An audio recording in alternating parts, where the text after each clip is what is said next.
कुलगाम में गैर रियासती बैंक मुलाजिम पर नामालूम अफराद ने चलाई गोली। इलाज के लिए अस्पताल किया गया मुंतकिल, जहां जख्मों की ताब न लाकर दम तोड़ बैठा। पूरे इलाके को फौज ने लिया मुहासरे में।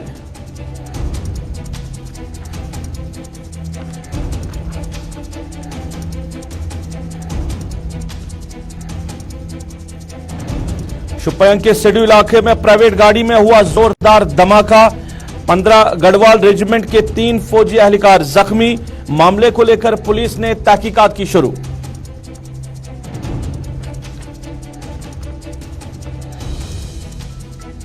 कश्मीर में रिहाइश पजीर पंटू और जम्मू के मुलाजमीन की महफूज मुकामात पर तैनाती के फैसले पर पंडित अभी भी सरापा एहतिजाज।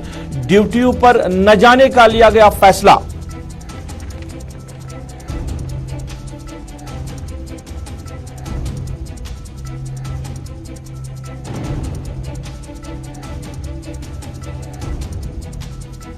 जम्मू कश्मीर की मौजूदा सूरत हाल पर वजीर दाखिला की सरबराही में 3 जून को अहम मीटिंग। सिक्योरिटी सूरत हाल पर होगी बात। लेफ्टिनेंट गवर्नर दिल्ली तलब।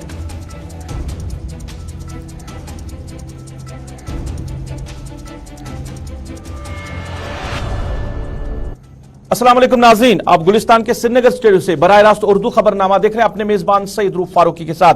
खबरनामे सबसे पहले बात करेंगे अरवा कुलगाम का इलाका, जहां आज सुबह इलाकाई देहाती बैंक के मैनेजर पर नामालूम अफराद ने गोली चलाई। अगरचे उनको अस्पताल ले जाने की कोशिश की गई, मगर अस्पताल में वो जख्मों की ताब न लाकर दम तोड़ बैठा। बताया जा रहा कि यह मज़कूरा मैनेजर जिसका ताल्लुक राजस्थान से है और यहां पे 2 दिन पहले ही उन्होंने इस बैंक ब्रांच में अपनी ड्यूटी ज्वाइन की थी। 2 दिन पहले इसको यहां पे तैनात किया गया था इरवा इलाके में, और आज सुबह ही वहां पे हादसा पेश आया। नामालूम अफराद बैंक के अंदर दाखिल हुए, जहां पे उनको गोलियां चलाई गई। अगरचे अमले ने उसको अस्पताल ले जाने की कोशिश की, मगर जख्मों की ताब न लाकर दम तोड़ बैठा। अभी क्या सूरत हाल है इलाके में, बराह रास्त हम बात करेंगे अपने साथी अब्दुल हमीद से जानने की कोशिश करेंगे क्या कुछ सूरत हाल है इलाके में। हमीद, मेरी आवाज आप तक आ रही है? जी जी। हमीद बताइए, ये कहां पे, ये बताइए पहले कहां पे रिहाइश पजीर था, और जो इसकी ड्यूटी थी वो कितनी दूर थी, और ये कब बैंक पहुंचा था, और ये कब हादसा पेश आया? जी, आज सवेरे यह हादसा पेश आया कि बताया जाता है कि जो आईनी शाहिदीन है उन्होंने बताया कि बैंक के अंदर एक अफराद दाखिल हुआ और जो मैनेजर के ऑफिस में चला गया और वहां से एक पिस्टल निकालकर मैनेजर पे हमला किया, जो कि गोली चलाने के बाद उसके सीने में घुसित हो गई और वो जख्मी हालत में उनके अमले ने यहाँ पे उसे कुलगाम लाया और यहाँ पे वो जख्मों की ताब न लाकर चल बसा। अब हमीद ये भी बताइए, बताया जा रहा कि ये 2 दिन पहले ही इस बैंक में तैनात हुए थे। हाँ, जो हमें लोकल सोर्स से पता चला कि 4 दिन कबल ही इसकी ड्यूटी वहाँ पर लगाई गई थी। इससे पहले एक कश्मीरी वहाँ पे मैनेजर था, मगर आप जब इसको राजस्थान से यहाँ पे ट्रांसफर किया गया, 4 दिन कबल ही इसने बैंक ज्वाइन किया था, जो कि गाँव में, और गाँव माना जाता है बहुत बड़ा गाँव है, वहाँ पे काफी सारे काम कर रहा है। अभी तक कोई भी हादसा या कोई भी वाक़ा वहाँ पे पेश नहीं हुआ आया, मगर आज जबकि एक नौजवान उसके ऑफिस में दाखिल हुआ और गन निकालकर उसके ऊपर गोली चलाई और उसको खून से लथपथ यहाँ कुलगाम हॉस्टल लाया गया, जहाँ वो जख्मों की ताब न लाकर चल बसा। अब्दुल हमीद, ये भी बताइए कि ये कहाँ पे रिहाइश पजीर थे? क्या इसी इलाके में रिहाइश पजीर थे, या सिर्फ वहां पे ड्यूटी देने के लिए आते थे, किसी और जगह रह रहे थे? अभी इसको 4 दिन ही हुए थे। अभी इसने कोई किसी भी जगह अपना डेरा नहीं जमाया था। शायद ये कुलगाम से श्रीनगर जाता था। 4 बजे जब इसकी छुट्टी होती है, अपनी गाड़ी रखी हुई थी, उस गाड़ी में सवार होकर अपने डेरे पे श्रीनगर चला जाता। अभी इसने यहाँ पे कोई भी रिहाइश किराए पे नहीं ली थी। जी। अच्छा, ये भी बताइए कि अभी इलाके में क्या सूरत हाल है?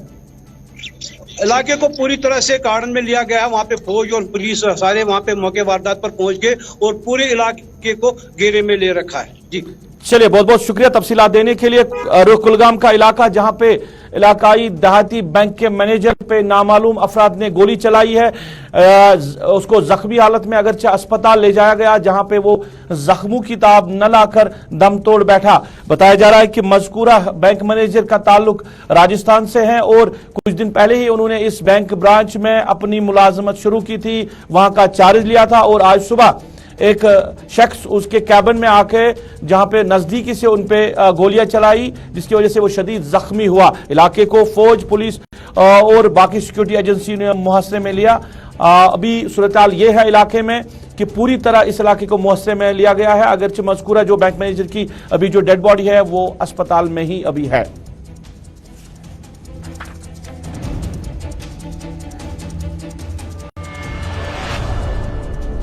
नाज़रीन, इधर बात करें साउथ कश्मीर के शुपियां इलाके के हवाले से ही। आज सुबह सड़क के मुकाम पर एक प्राइवेट गाड़ी में जोरदार धमाका हुआ। बताया जा रहा है कि इस धमाके में 3 फौजी एहलकार जख्मी हुए और ये जो प्राइवेट गाड़ी है इसको जो फौजी इसमें फौजी थे, सवार थे, और जो इसका ड्राइवर था वो भी फौजी था, यानी चलाने वाला भी फौजी था और इसमें सवार जो थे वो फौजी थे और कहीं जा रहे थे इस गाड़ी में और सड़क के मुकाम पर पहुंचते ही इसमें जोरदार धमाका हुआ, जिसके नतीजे में 3 फौजी एहलकार जख्मी हुए जिनका इलाज श्रीनगर के अस्पताल में चल रहा है।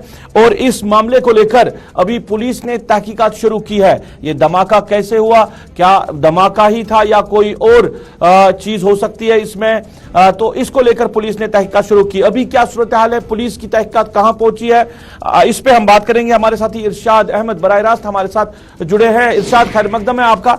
जानना चाहूंगा आपसे कि यह धमाका किस वक्त हुआ है और शुपियां से सड़ू जो इलाका है ये कितना दूर पड़ता है? मैं आपको बता दूं, अगर बात की जाए इस धमाके के हवाले से तो आप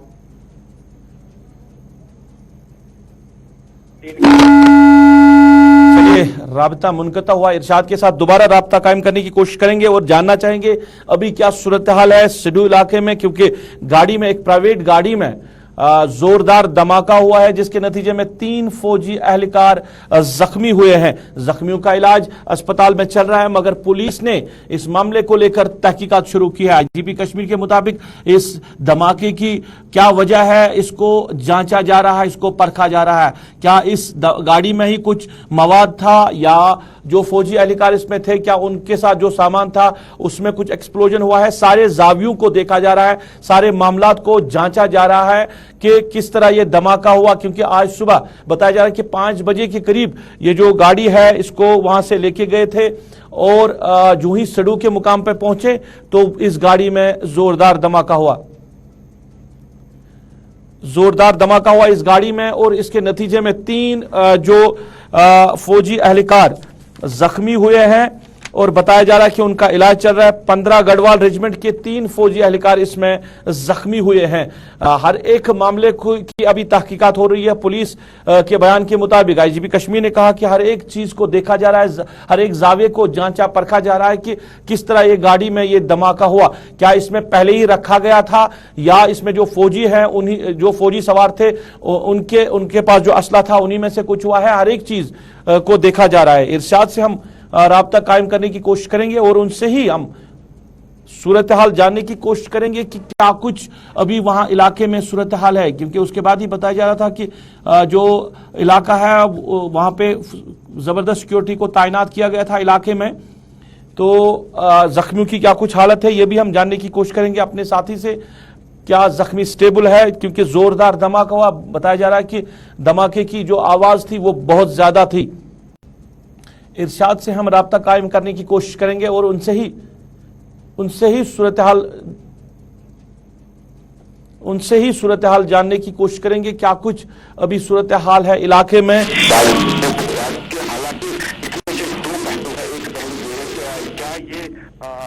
आर्मी का कुछ ब्लॉक था या इसमें जो है कुछ रखा गया है, ये अभी जो है जिस तरीके से आईजीपी ने ये कहा कि हम इस पे जो है पूरी छानबीन कर रहे हैं कि क्या ये वाकई इसमें जो है कुछ आईडी रखी गई है या ये अपना कुछ इसमें था इसमें जो फट गया है। अभी इसमें जो है बिल्कुल जो है छानबीन चल रहा है। और मैं आपको बता दूं कि जो गाड़ी है बिल्कुल इस वक्त जो है एयरपोरा पुलिस स्टेशन में इस वक्त है।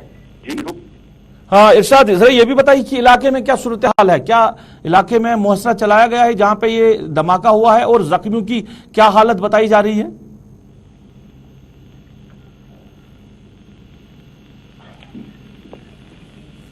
चलिए, राब्ता मुनक़ता हुआ है इरशाद के साथ। इरशाद तफसीलात दे रहे थे इस धमाके को लेकर।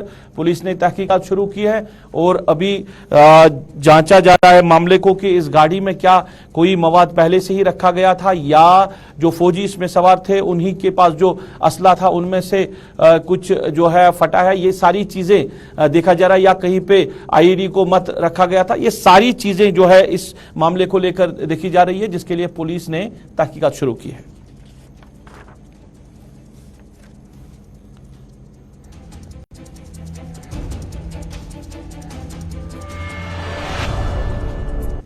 नाज़रीन, अब जरा बात करेंगे कश्मीरी माइग्रेंट पिंटू के हवाले से, क्योंकि कश्मीरी माइग्रेंट पंडित अभी भी सरापा एहतिजाज है। और अगर हम बात करें राहुल भट्ट की हलाकत के बाद वो रिलोकेट होने की बात कर रहे हैं। वो कह रहे हैं कि जम्मू कश्मीर में यानी कश्मीर में वो सेफ नहीं है, वादी में वो सेफ नहीं है और उनको दूसरी जगह पे मुंतकिल किया जाए जहां पे वो अपनी जो ड्यूटी है वो अंजाम दें, मगर यहां पे वो नहीं रह सकते हैं जिस तरह जो हालात बनी है वादी के। उनके कहना है कि जब हालात ठीक होंगे तब वो वापस आ सकते हैं। मगर अब सरकार ने एक बड़ा फैसला कर लिया। उन्होंने कहा कि जो कश्मीरी पंडित यहाँ पे हैं, जो मुलाजिम है या इसके बगैर जो जम्मू के मुलाजिम यहाँ पे हैं, उनको महफूज जगह पे तैनात किया जाएगा। कल सरकार का फैसला और आज अरुख कुलगाम में अभी एक वाक़ा पेश आया। तो कश्मीरी बताया ये भी जा रहा है कि कुछ कश्मीरी जो पंडित हैं जो यहाँ पे रेंट पे रह रहे थे वो चले भी गए हैं यहाँ से। तकरीबन 100 के करीब वो लोग हैं और इसके साथ साथ जो अभी भी यहाँ पे लोग रह रहे हैं वो आज भी सरापा एहतिजाज है और वो कह रहे हैं कि उनको सरकार का ये फैसला मंजूर नहीं है। अमित कोल हमारे साथ फोन लाइन पे जुड़े हैं, जो कश्मीरी माइग्रेंट पंडित है, मुलाजिम है। इनसे ही हम जानना चाहेंगे कि इनको सरकार का ये फैसला क्यों मंजूर नहीं है। अमित जी, आपका खैर मकदम है खबरनामे में। जानना चाहेंगे, सरकार ने अब फैसला लिया है कि महफूज जगह पे आपको जो मुलाजिम है कश्मीरी माइग्रेंट पंडित या बाकी जो मुलाजिम है जम्मू से जिनका ताल्लुक है उनको महफूज जगह पे तैनात किया जाएगा। मगर ये भी खबरें आ रही है कि कुछ लोग जो रेंट पे यहाँ से रह रहे थे कश्मीरी माइग्रेंट पंडित वो यहाँ से चले भी गए हैं और आपका स्टेटमेंट आया है जिसमें आपने कहा कि आप लोगों को ये सरकार का फैसला मंजूर नहीं है। क्या वजूहत है?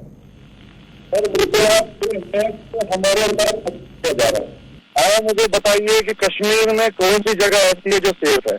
जो हमारे राहुल भाई अभी शहीद हुए पीछे, वो भी एक मजिस्ट्रेट ऑफिस में बैठे थे। एक मजिस्ट्रेट ऑफिस से ज्यादा सिक्योर प्लेस तो मुझे नहीं लगता है कोई है।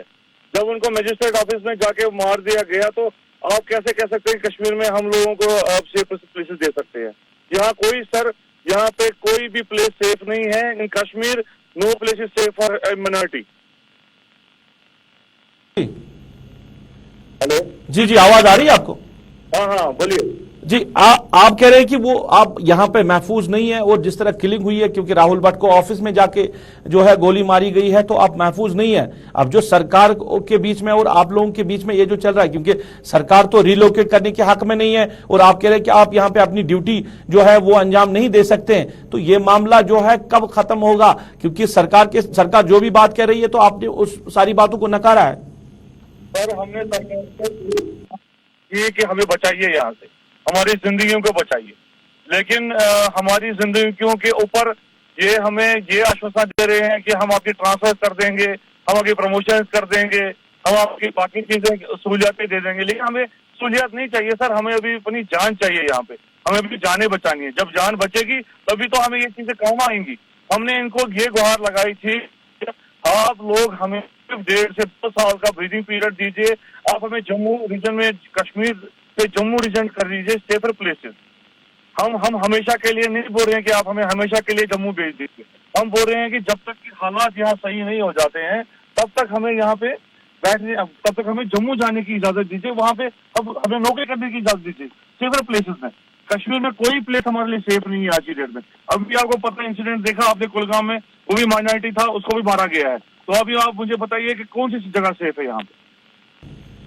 तो अगर अमित जी ये जरा बताइए कि अगर सरकार ने अब फैसला नहीं बदला, सरकार कह रही है कि हम आपको सेफर प्लेस पे तैनात करेंगे, सरकार अपने फैसले पे रहेगी, तो आगे का जो लाहेमल आपका होगा वो क्या होगा? सर, हमारी पलायन शुरू हो चुका है कश्मीर से।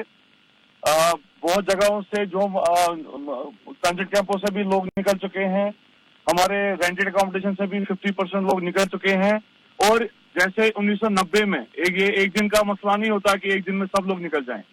तो जैसे थोड़ा करके महीने में 1990 में पलायन हुआ था कश्मीरी पंडितों का, हम भी वैसे ही थोड़ा थोड़ा करके यहाँ से निकल रहे हैं, क्योंकि यहाँ पे कोई भी माइनॉरिटी सेफ नहीं है।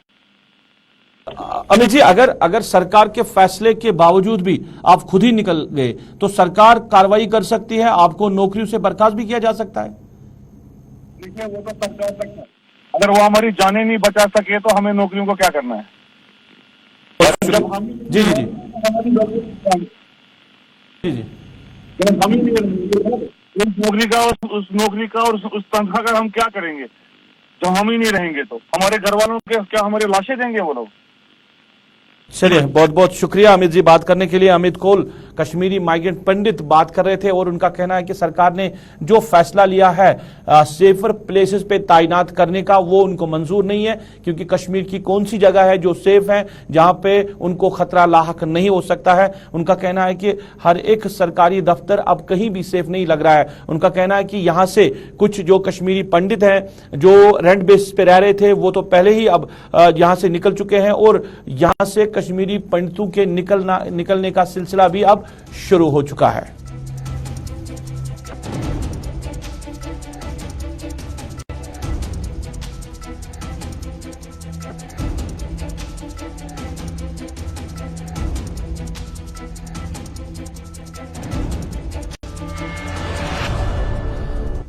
नाज़रीन, जम्मू कश्मीर की सूरत हाल, आज भी कुलगाम में हादसा पेश आया जहां पे गैर रियासती एक बैंक मुलाजिम की हलाकत हुई है और इसके साथ साथ जो यहां पे हलाकतें हुई है, राहुल भट्ट की अगर हम बात करें इससे पहले जो हलाकतें हुई है और अमरीन भट्ट के साथ साथ जितने भी जम्मू कश्मीर में हालात बने हैं, इन हालातों को लेकर वजीर दाखिला अमित शाह की सरबराही में कल यानी 3 जून को एक आली सतही मीटिंग जो है वो दिल्ली में होने वाली है। सिक्योरिटी सूरत हाल पे तबादला ख्याल किया जाएगा। वादी में टारगेट किलिंग को लेकर जो है अमित शाह जो है वजीर दाखिला वो तफसीलात लेंगे और इसके साथ साथ अमरनाथ यात्रा के हवाले से भी जो इंतजामात का जायजा लेंगे इस मीटिंग में। लेफ्टिनेंट गवर्नर मनोज सिन्हा के साथ साथ जम्मू कश्मीर यूटी से वाबस्ता सीनियर जो ओहदेदारान हैं वो इस मीटिंग में शमूलियत कर सकते हैं। सईद तजम्मुल मेरे साथ जुड़े हैं, इनसे ही जानना चाहेंगे इस मीटिंग के हवाले से मौजूदा सूरत हाल और इसके साथ साथ अमरनाथ यात्रा और इंतखाबात की बात भी कही जा रही है इस मीटिंग को लेकर। तजम्मुल, जरा बताइए तफसीलात इस मीटिंग को लेकर कि होम मिनिस्ट्री की क़यादत में जो कल मीटिंग होने वाली है दिल्ली में, अहम जो नुकता है वो सिक्योरिटी मामलात पे ही रहेगा, मगर और भी कुछ मामलात है जो ज़ेर-ए-गौर है इस मीटिंग में। देखिए रूफ, टारगेट किलिंग से लेकर कश्मीर से नई दिल्ली तक इंतजामिया और हुकूमत जो है वो मुतफक्किर हो चुकी है, बड़ी फिक्रमंद है और आला सतही जायजा मीटिंग तलब की गई है। मरकजी वजीर दाखिला अमित शाह 3 जून को सिक्योरिटी सूरत हाल का जायजा लेंगे। लेफ्टिनेंट गवर्नर की कोर कमांडर से आज मीटिंग का सिलसिला जारी रहा और कल शाम भी इस तरह की मीटिंग हुई है। जम्मू कश्मीर में जो जराए हमें बता रहे हैं कि हुकाम ने बुध को यहाँ तक कि अमित शाह 3 जून को जम्मू कश्मीर की सियासी सूरत हाल, सिक्योरिटी सूरत हाल पर तबादला ख्याल करने के लेफ्टिनेंट गवर्नर मनोज सिन्हा के साथ साथ एक आला सतही मीटिंग की सदारत करेंगे। लेफ्टिनेंट गवर्नमेंट के अलावा वज़ारत दाखिला के सीनियर ओहदेदार और मरकज के जेर-इंतज़ाम इलाकों के ओहदेदार इस मीटिंग में शरीक होंगे। ये मीटिंग वादी में मिलिटेंटों या बंदूक बरदारों के जरिए हिंदू सरकारी मुलाजमी के टारगेट किलिंग के तनाजुर में तलब की गई है और ये भी कि इस इंतजामिया इस महीने के अवाखिर से अमरनाथ यात्रा की तैयारी कर रही है। या तो टारगेट किलिंग के बाद, चूंकि लेफ्टिनेंट गवर्नर जम्मू कश्मीर में reach out public reach out programme के तहत हमने देखा कि उन्होंने चाटरा का दौरा किया, लेकिन एक दौरा मुकम्मल होता है तो दूसरा साइकिल ऑफ वायलेंस जो है वो दोबारा जन्म लेता है। एक इदारे का जो सोच लेकर चलते हैं कि अब आने वाले दिनों में जो पैकेज मुलाजमीन है उनको किसी अच्छी जगह मुंतकिल किया जाएगा, सिक्योरिटी का ख्याल रखा जाएगा। तो दूसरी तरफ इलाकाई देहाती बैंक के मैनेजर का मामला होता है जो राजस्थान से ताल्लुक रखता है। इसी तरह से यक के बाद दीगरे राहुल भट्ट के आसपास में जो लगातार हमले होते रहे। तजम्मुल ये पूरी सूरत हाल और इस सूरत हाल के बीच में जहाँ किलिंग हो रही है, टारगेट किलिंग हो रही है, इस बीच में अमरनाथ यात्रा का होना, क्या इसको लेकर कोई खुसूसी बात हो सकती है या इजाफी सिक्योरिटी की जो बात कही जा रही है वो प्रोवाइड की जाएगी? देखिए, अमरनाथ यात्रा और इस तरह से टारगेट किलिंग का कहीं ना कहीं अगर आप राब्ता देखेंगे, कहीं ना कहीं इसको बड़ा सीरियसली लेना होगा, क्योंकि एक तरफ से पहले ही कहा गया था कि अमरनाथ यात्रा के लिए हमने इजाफी सिक्योरिटी दस्ते यानी फौजी दस्तों को तलब किया हुआ है जम्मू कश्मीर। उसके बाद कहा जाता है कि मजीद जो कुमक है, इजाफी कुमक जो है वो जम्मू कश्मीर वारिद होगी। और इस सूरत हाल को रोकने के लिए, क्योंकि लेफ्टिनेंट गवर्नर ने पहले ही कहा कि अमरनाथ यात्रा को आसान तरीके से अंजाम देने के लिए वादी के मुसलमानों से ताउन तलब किया है, तमाम स्टेक होल्डर से ताउन तलब किया है। लेकिन बड़ा फितरी अमल है कि सिक्योरिटी को और बेहतर करने के लिए और ये अमरनाथ यात्रा को कामयाब बनाने के लिए कहीं न कहीं सिक्योरिटी दस्तों की मीटिंग होगी, क्योंकि एक तरफ आम हिंदू शहरियों की हिलाकत के बाद जिस वक्त यात्रा का दौर शुरू होगा, तो कहीं न कहीं आज की इस मीटिंग में वफाकी वजीर अमित शाह की तरफ से जो हिदायत जारी किए गए थे और जो फीडबैक हासिल किया जाएगा उसी पे तमाम नजरें हैं। और आने वाले असेंबली इंतखाबात से कबल, क्योंकि जो दिन आगे बढ़ेंगे इंतखाबात की तरफ भी मरकज को जाना होगा, इलेक्शन कमीशन किसी भी वक्त इस किस्म का ऐलान कर सकता है। तो जम्मू कश्मीर को गालिबन हम आने वाले दिनों में जबरदस्त तादाद के साथ फौजियों को पाएंगे, नीम फौजी दस्तों को पाएंगे। लेकिन हालात किस तरह से रुख लेंगे ये आने वाले वक्त में पता चलेगा। चलिए तजम्मुल, बहुत बहुत शुक्रिया तफसीलात देने के लिए। हमारे साथी सईद तजम्मुल तफसीलात दे रहे थे। कल दिल्ली में मीटिंग तलब की गई है वजीर दाखिला अमित शाह की सरबराही में, और जम्मू कश्मीर की मौजूदा सूरत हाल पे मीटिंग में बात होगी, सिक्योरिटी मामलात को लेकर बात होगी, और खासकर टारगेट किलिंग जो कि पिछले कई रोज से वादी में टारगेट किलिंग जारी है उसको लेकर बात होगी। और इन हालात के बीच में अमरनाथ यात्रा किस तरह अंजाम दी जाएगी ये इस मीटिंग में जेर बहस मामला रहेगा। इधर सिक्योरिटी की इजाफी नफरी जो है वो तैनात की जा रही है वादी में अमरनाथ यात्रा के साथ साथ। कहीं ना कहीं अब इंतखाबात की बातें होने लगी है कि जम्मू कश्मीर में इंतखाबात हो सकते हैं। तो सारे मामलात को लेकर कल दिल्ली में वजीर दाखिला की सरबराही में एक अहम मीटिंग मुतवक्का है।